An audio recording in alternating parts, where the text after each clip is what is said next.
Nazdar, Lea, veď ty si z vesmíru. Vy robíte také zaujímavé aktivity a ešte aj vzdelávate o slovenskej prírode. Áno, a ty si Juraj z Lebo Medveď. Vy robíte dizajnové hry, také krásne, drevené a vyrábate ich na Slovensku. Počúvaj, ja mám taký nápad. Čo keby sme spravili nejaký spoločný projekt? Akože nejakú vzdelávaciu hru o prírode? Poďme spraviť hru o prírode, vďaka ktorej ľudia pochopia, aká je úžasná a rozmanitá. Mohli by sme urobiť takú hru, kde ľudia si budú stavať vlastný ekosystém, budú sa učiť, že aké zvieratá u nás žijú a aké rôzne prostredia potrebujú. Vďaka takej hre si myslím, že ľudia by mohli si tú našu prírodu konečne začať viac vážiť, pretože jej budú lepšie rozumieť.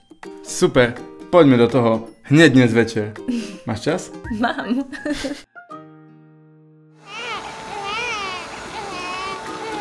Počúvaj, Lea, dnes sú 2 roky, odkedy sme sa prvýkrát stretli. My sme chceli robiť tú hru o prírode a pozri, kde sme skončili. No ale nezdávajme to. Poďme tú hru dokončiť. Tak ako by to mohlo fungovať? Podľa mňa by to mala byť jednoduchá kartová hra pre 2 až 4 hráčov a každý z tých hráčov si buduje svoj vlastný ekosystém. Čo má byť cieľom tej hry? Cieľom tej hry bude vytvoriť ekosystém, v ktorom bude čo najviac zvierat s čo najvyššou hodnotou. A vyhráva ten, ktorý má najviac bodov? No, presne tak. No dobre, a počuj, ja poznám ekologa Erika Baláža, on nám s tým určite veľmi rád pomôže. Ja do toho zapojím Bianku Terek, ona robí také krásne realistické ilustrácie s takým nádychom rozprávky a to je presne to, čo vystihuje slovenskú prírodu. No super, tak teraz to už len zabalme do malej peknej krabičky a vypustíme to do sveta.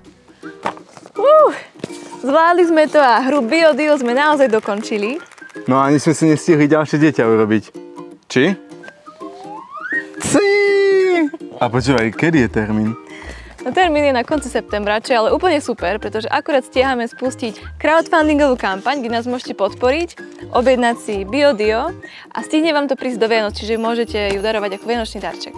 No ale čo treba povedať, že my sme túto hru začali robiť práve preto, lebo téma ochrany prírody je veľmi aktuálna momentálne na Slovensku a aby si ľudia mohli tú prírodu vážiť, tak je najprv musia rozumieť a najlepší spôsob, ako sa niečo naučiť, je skrz hru.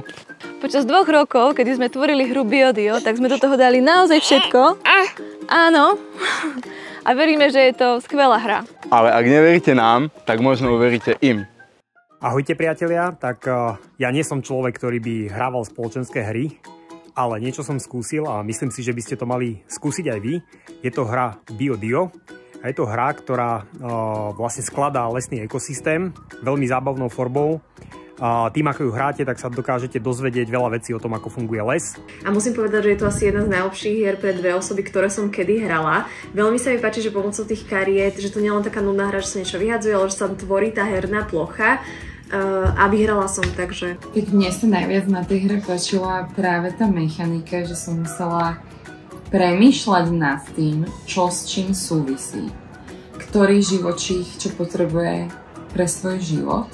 Vlastne pochopíš, že jeden živočích bez druhého nemôže existovať, alebo jedno prostredie bez toho živočícha bude ochudobnené a že je dôležitá spolupráca ekosystémov rovnako ako medzi ľuďmi. Som veľmi milo prekvapená, ako veľmi kreatívna je táto hra. Veľa som si naučila napríklad, že aké máme zvieratka. Že normálne rodové, druhové meno. A je to veľmi, veľmi pekná hra. Myslím si, že je to výborná vec aj pre školy, pre deti, pre rodiny. Ak by ste si chceli takúto hru kúpiť a podporiť jej vznik, tak môžete podporiť aj zbierku, ktorá je dôležitá na to, aby táto hra uzrela svetlo sveta.